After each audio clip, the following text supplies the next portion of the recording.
If it is a negligence, the nearest I can see is section 210 of the Penal Code Act, which reads, any person who, by any rash or negligent act, not amounting to manslaughter, causes the death of another person. That is the offense. You are saying that somebody, through a rash or negligent act, has caused the death of another, but it doesn't amount to manslaughter, because manslaughter is actual causing of death. But here you are looking at Kitezi, people have died at Kitezi.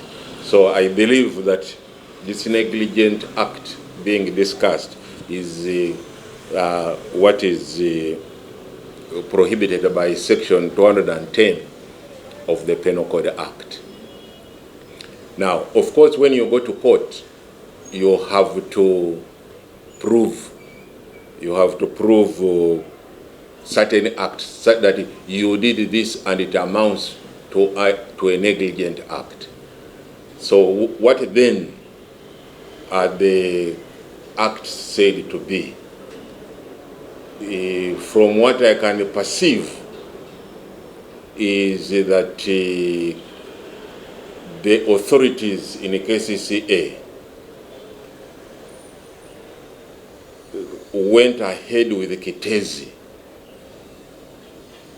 without, when there were either warnings or there was, the people continued to operate without a NEMA license. This is what I think is being looked at as negligent. So the question will be, if Kampala Capital City Authority allows Kitezi to be filled without NEMA license, is that a negligent act? It is a question of evidence. It's a question of evidence. It is not really as straightforward as you might think, because you also have to look at the possible defenses an accused has in order for you to say that because you did not get a NEMA license, because NEMA warned you against this, therefore that is negligent. It is a question of fact. There is no hard and fast rule. It will depend on what the prosecutor brings to court. So to answer your question, it is not possible out of the blue to say, yes, the authority, the people in the KCCA were negligent without seeing the acts which amount to negligence, and also without knowing what the defense is.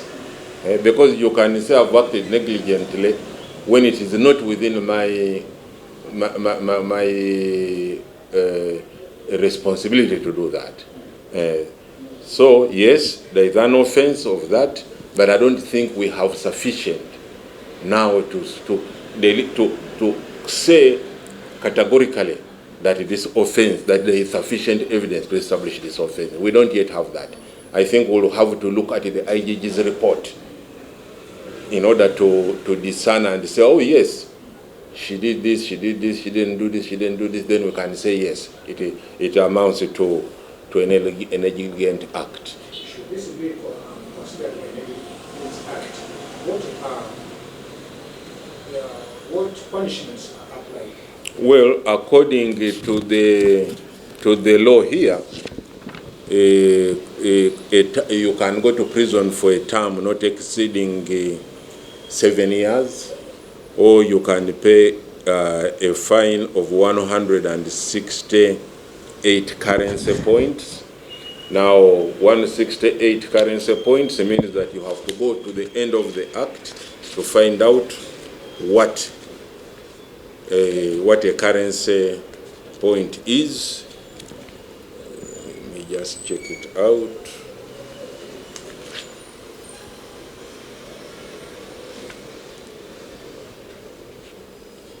It is not provided in this act, but it must be in some other act somewhere where you can be able to tell that this will be the fine. So it is a fine or or imprisonment not exceeding 7 years.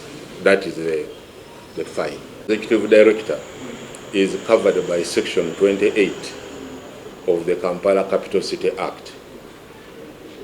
It says the executive director may be removed by the president, acting on the advice of the Public Service Commission. The president doesn't just wake up and say, I've sacked you. That is illegal. There must be proceedings before the Public Service Commission. Those proceedings before the Public Service Commission require that the person also is given some kind of hearing. So I believe that the presidency dismissal contravenes Section 28 of the Act. Number 2, the law sets down to the president the grounds upon which you can sack the executive director. There are 5.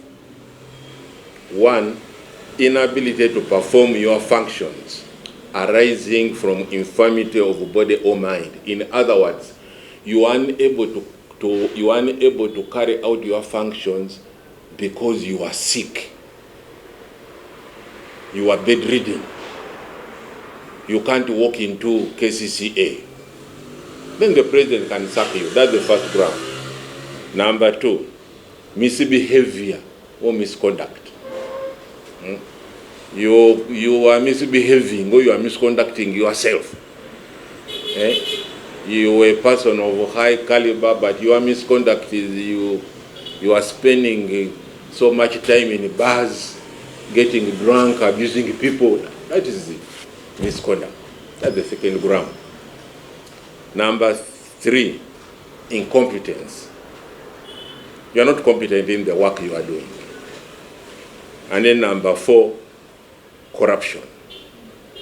Corruption, number 4. Lastly, breach of leadership code of conduct. Those are the 5 reasons under which the president can sack an executive director. And they must be proved before you start saying get out of office. If you do not do that, the executive director will go to court and will succeed on a case of unlawful dismissal. Okay? I have seen in the letter you have shown me the provision of the Constitution which has been cited by the President. I've seen his Article 172, Clause 1A.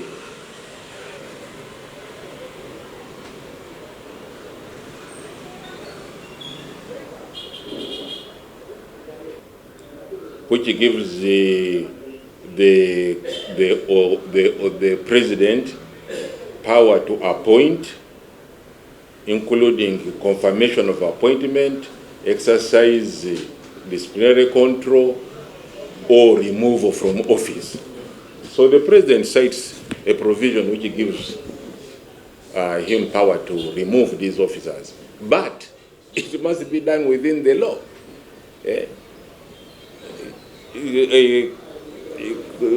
Where has the Public Service Commission held proceedings against the executive director?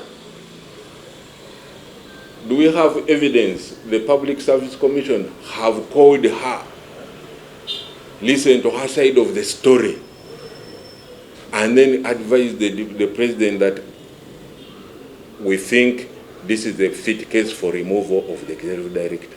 Are they there? All I see around is the IGG.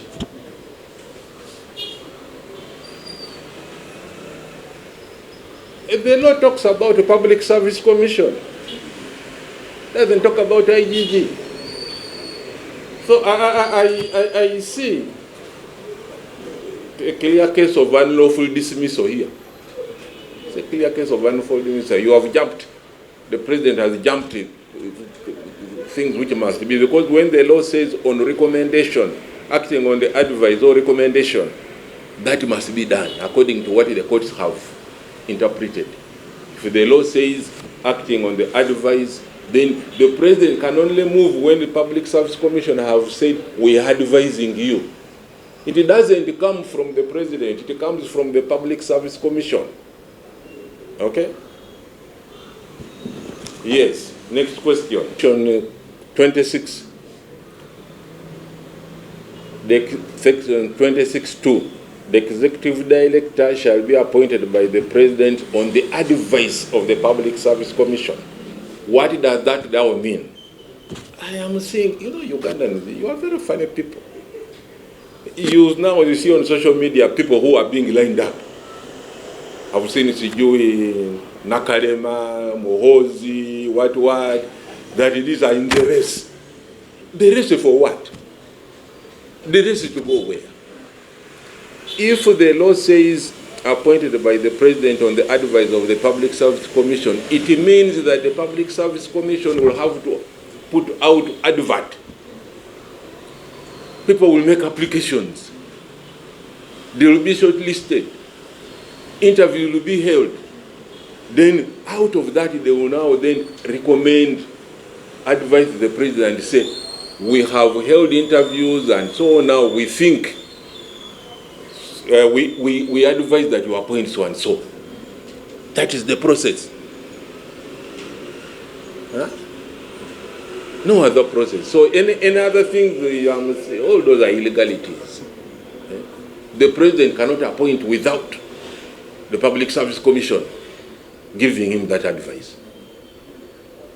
But before you leave, the problem is bigger than you people. You are bringing it down into the executive secretary. But the problem is far bigger than that. The problem is beyond the executive secretary. The problem is beyond the Lord Mayor. Because for you to understand the problems of KCCA, you have to go back to where it was, what it was before, and what it is now. Originally under the 1997 Local Administration Act,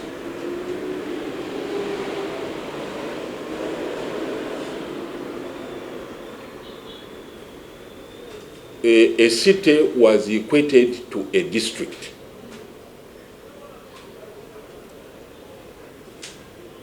And that act set out the functions of the district, which means there will be the same functions of the city.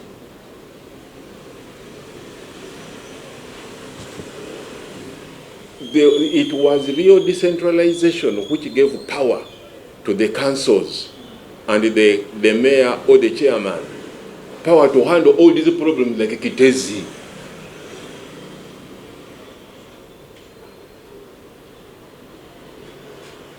It was seen that we will have that the law provided for districts and the city, which were now made equivalent to the district. There was sufficient power in the local councils. The local councils had the ultimate authority over policy of running a district, in this case running Kampala. They would initiate and come out with a policy. How are we going to handle Kitezi? That would come out of the council. Plan for it.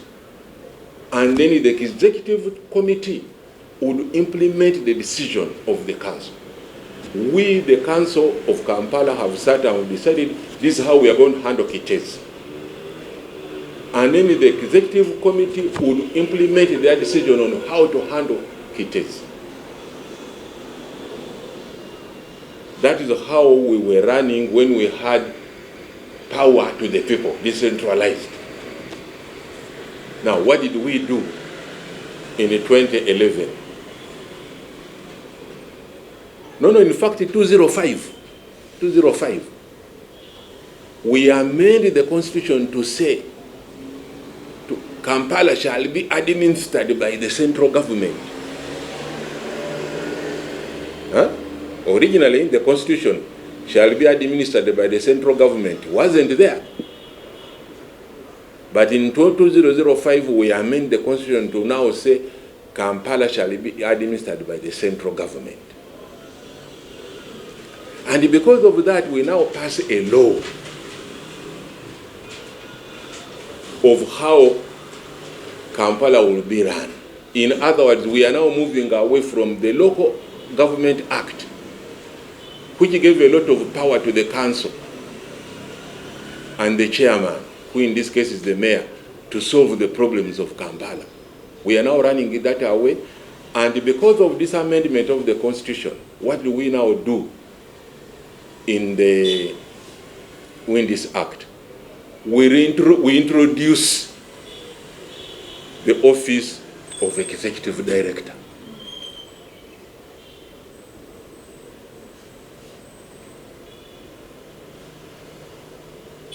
We start apportioning functions of Kampala to different entities. Number one, the minister. We give function to the minister and more or less make the mayor, who would have been the chairman, answerable to the minister. Originally, under the Local Government Act, the mayor was answerable to the council. The council is the one which would tell him, you have failed in this, do this. But we bring in the minister. That is now the minister of Kampala. In the act, we also now bring in two other ministers, specifically, the one of health and the one of environment. They also have functions in Kampala. We then bring in the city commissioner, what you call RDC. We also give him functions in Kampala. The functions we are giving to all these people are taking away from the council and are taking away from the executive director. Because the executive director is answerable and can be directed by the minister. We don't know what the minister told her about Kitezi. You should be asking the minister, not the executive director. Because she's answerable to the minister. He takes ultimate responsibility.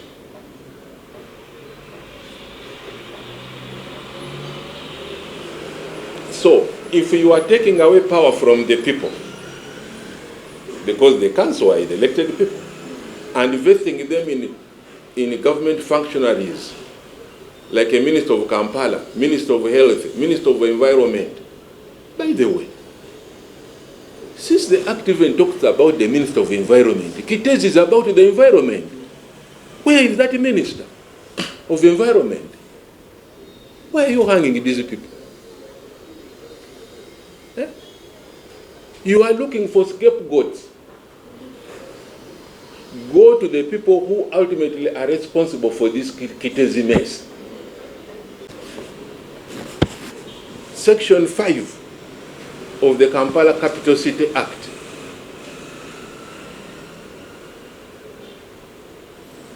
The ministers responsible for health and environment shall oversee the public health and environmental matters in Kampala, in the capital city. There, Section 5, subsection 3, specifically says Kitezi is the responsibility of the Minister of Environment and the Minister of Health. Why are you jumping after this poor lady? So, you've given authority to ministers, at least 3 ministers, to sort out Kitezi. You've given the RCC power to sort out Kitezi. Eh? Now, when having given this power to these people, in effect, you are removing power from the KCCA people. So for me, we are looking for scapegoats. Neither the mayor nor the executive secretary should be holding this bag. We have 3 ministers who should be held responsible for Kitezi. Where were they when Kitezi was? And yet the Act tells them to be responsible for the environment and health. Where were they? Let's see. Where the executive one?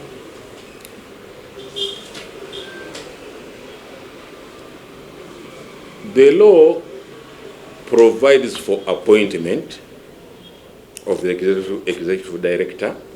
It provides for removal of both the director and the deputy. It does not provide for interim. It doesn't provide for interim. What I see this meaning is that assume the executive director is supposed to serve for 5 years. To me, logically, in the 4th year, the Public Service Commission would say, we have a post falling next year.